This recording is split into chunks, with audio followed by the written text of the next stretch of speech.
our thoughts could make us sick. So if it's possible that our thoughts could make us sick, is it possible then our thoughts could make us well? The answer is absolutely yes. 95% of who we are by the time we're 35 years old is a memorized set of behaviors, emotional reactions, unconscious habits, hardwired attitudes, beliefs, and perceptions that function like a computer program. So then a person can say with their 5% of their conscious mind, I want to be healthy, I want to be happy, I want to be free. But the body's on a whole different program. So then how do you begin to make those changes? Well, you have to get beyond the analytical mind, because what separates the conscious mind from the subconscious mind is the analytical mind. And that's where meditation comes in, because you can teach people through practice how to change their brainwaves, slow them down. And when they do that properly, they do enter the operating system where they can begin to make some really important changes. Most people then wait for crisis or trauma or disease or diagnosis. They wait for loss, some tragedy to make up their mind to change. And my message is, why wait? And you can learn and change in a state of pain and suffering, or you can learn and change in a state of joy and inspiration. And I think right now, the cool thing is that people are waking up.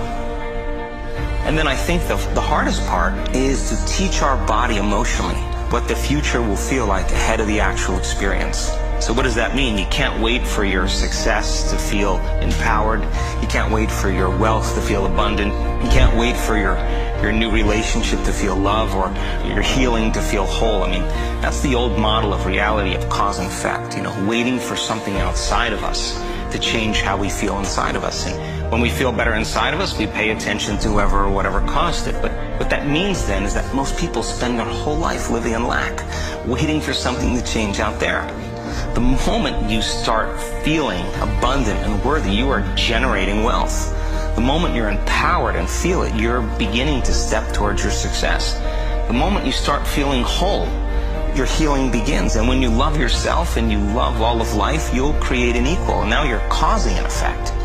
And I think that's the difference between living as a victim in your world, saying, I am this way because of this person or that thing or this experience. They made me think and feel this way. When you switch that around, you become a creator of your world, and you start saying, my thinking and my feeling is changing an outcome in my life. And now that's a whole different game, and we start believing more that we're creators of reality. It's a scientific fact that the hormones of stress downregulate genes and create disease, long-term effects. Human beings, because of the size of the neocortex, we can turn on the stress response just by thought alone. We can think about our problems and turn on those chemicals. That means then our thoughts could make us sick. So if it's possible that our thoughts could make us sick, is it possible then our thoughts could make us well? And the answer is absolutely yes.